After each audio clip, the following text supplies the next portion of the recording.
Hi guys, Jon Watts here from the TruGolf Academy. You've joined me at Drayton Park Golf Club, and today I want to follow on from my bunker series. So far we've covered the plug lie and the bear lie, so please check out those videos if you haven't already.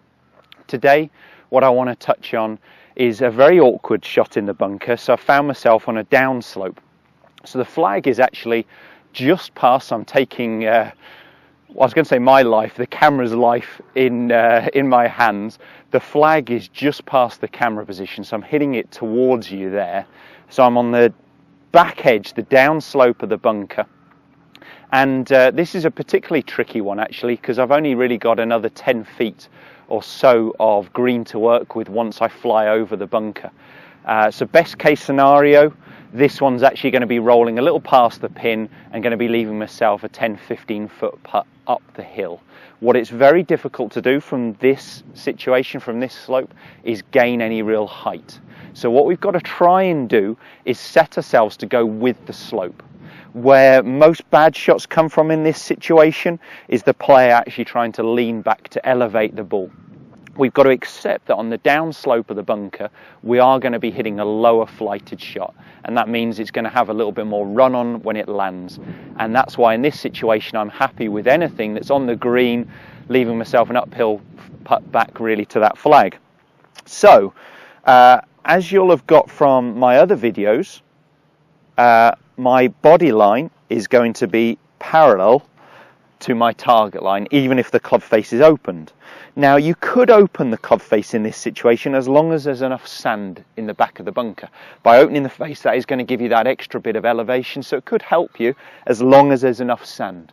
What you normally get at the back edge of the bunker, as most of the sand should be pushed away back into the basin, is that actually it's a bit barer at this end. So if there isn't very much sand here, you're also going to need to keep that club face pretty straight.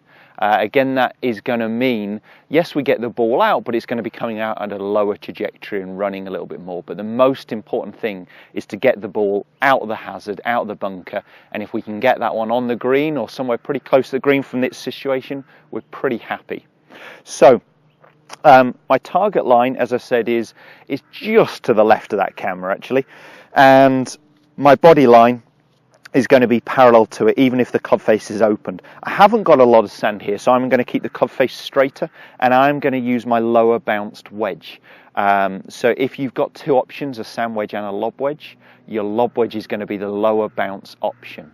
Okay, that means it's going to dig into that sand a little bit more, and like I've explained in some of the other videos, so please check those out. What it really means is the trailing edge isn't sat as low as the leading edge. The more bounce, the more slope that club has, so it means the bottom of the wedge is much lower than the front edge. More bounce allows that club to skim more, so that works really well when there's lots of sand. In this situation, not a lot of sand, I'm going to be using my lower bounce wedge, and it's a good job that it's the lob wedge, because it's also going to give me that extra bit of elevation with the fact that I'm not opening the club face. So my body line is parallel to my target. My ball position is still up on the inside edge of my lead heel, so my left heel. I'm still trying to hit 2 inches behind the golf ball, so none of this has changed. But what we've really got to try and do is set our body at the same angle as the slope.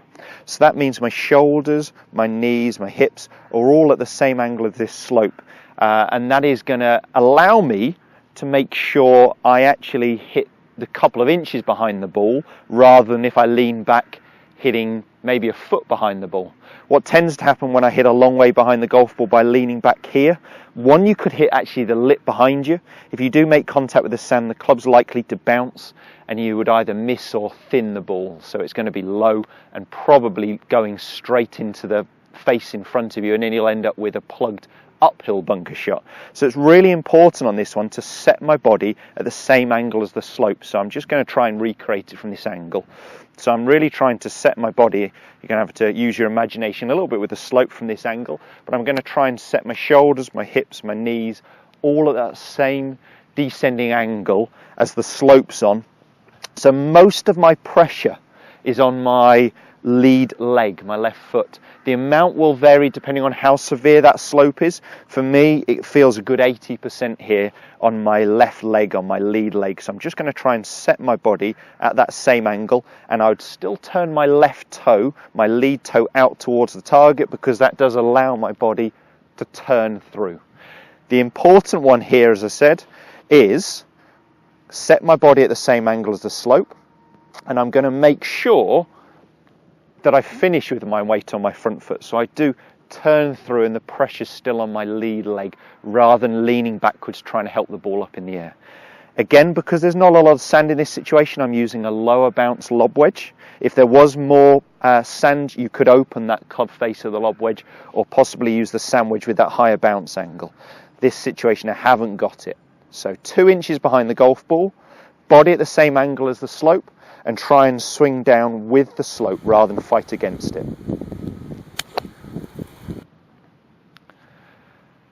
That's it was a little lucky. It's turned out perfect actually. It landed, it flew the bunker. It landed about a foot short of the green, just into the slide up slope, and it killed it. It's still actually run on past the pin, so I've ended up with about 12 foot coming back up the hill. But pretty happy with that. I'll just hit one more for you. So again, just trying to hit 2 inches behind the golf ball. The ball is just inside my lead heel. Set my body at the angle of the slope. Okay, so most of my weight's on my left leg, and just try and swing with the slope.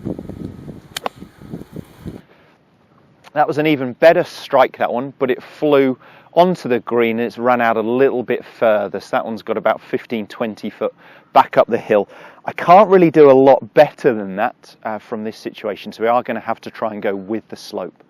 I hope that's helped, guys. I hope that's given you some food for thought if you get into this difficult situation on the downslope of the back of the bunker. Please check out the other videos in the bunker series, and make sure you subscribe for more content now coming every Monday, Wednesday and Friday. Thanks, guys.